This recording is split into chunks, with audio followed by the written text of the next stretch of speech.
Pour ne rien manquer, abonnez-vous maintenant.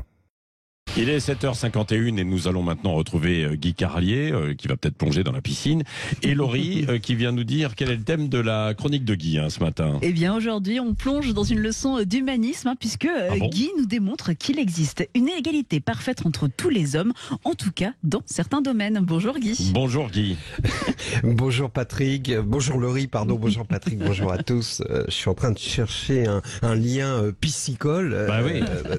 C'est un festival que vous me faites, mais j'avoue que j'ai pas trouvé. Mais il y a des jours où c'est presque trop facile. Par exemple, le jour où sort un film de BHL ou celui de l'apparition d'un magazine ou un reportage photo sur les champs de bataille qui lui est consacré, quand on le voit se mettre sur la pointe des pieds pour être à la hauteur des combattants kurdes, ou bien quand il est allongé dans une tranchée sous les tirs ennemis alors qu'à 3 mètres derrière lui, on voit les gars de l'office de tourisme qui se marrent. Et si selon Descartes, le bon sens est la chose au monde la mieux partagée, la connerie l'est également, au point qu'elle constitue même le plus bel argument antiraciste. Et si j'ai rappelé les grandes heures de BHL avant d'en venir à Maître Gims, c'est pour vous montrer à quel point la connerie humaine est la plus belle démonstration de l'égalité des hommes. Donc, Maître Gims fait l'actualité avec cette interview dans laquelle il revisite l'histoire.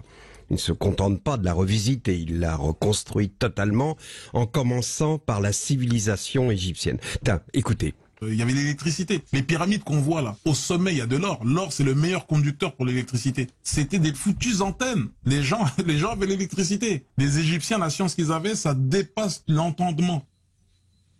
Ouais, c'est du brutal. Alors, je vous épargne la suite dans laquelle Gims nous explique. Oui, j'ai du mal à prononcer maître. J'ai du mal à associer le mot maître à Gims. Parce que maître de quoi? Bon, maître que, tout au plus. En tout cas, je suis sceptique sur sa maîtrise en histoire, puisqu'il dit ensuite, dans la même interview, que 50 000 ans avant Jésus-Christ, la chevalerie existait en Afrique, Lancelot, tout ça. D'accord. Non, parce que les premières traces de domestication du cheval datent, et c'est historiquement prouvé, de 3000 avant Jésus-Christ. Ça, il s'en fout, Maître Gims, parce qu'il a la preuve de ce qu'il annonce, car dit-il, il y avait des chevaliers en Afrique, on a retrouvé des tableaux cachés dans les catacombes, Lancelot, tout ça, ils ont envahi l'Europe. Donc l'Europe, au départ, était habitée par des Européens d'Afrique, qui ont été chassés par des Européens d'Asie. Là, j'ai pas tout compris, mais l'image de chevaliers chinois chassant d'Europe les chevaliers noirs sur des chevaux qui n'ont été dressés que 47 000 ans plus tard, c'est quand même quelque chose. Je vous aurais bien fait les chevaliers chinois envahissant l'Europe, mais on n'a pas le droit. L'autre jour, mon évocation sinophile lors de la visite du président Macron a été jugée politiquement incorrecte et nous a valu des remontrances. Donc, c'est dire où on en est. Bon. Pour en revenir à Gims, toute cette bouillie historique pour en arriver à cette conclusion, et les historiens le savent.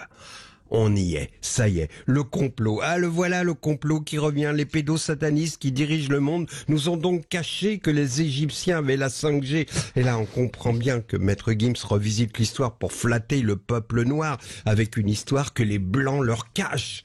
Il veut donner de la dignité aux Africains qui n'en ont pas besoin, alors qu'il en fait la risée. Il les fait devenir la risée du monde.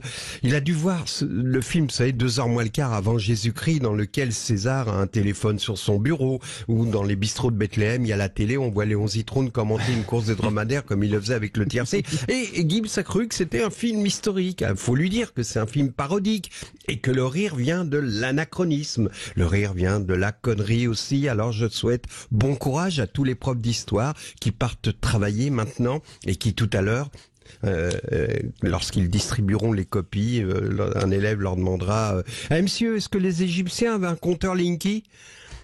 Claude François était d'origine égyptienne, vous vous souvenez? Il est mort électrocuté. Je me demande si c'est pas une vengeance des pharaons.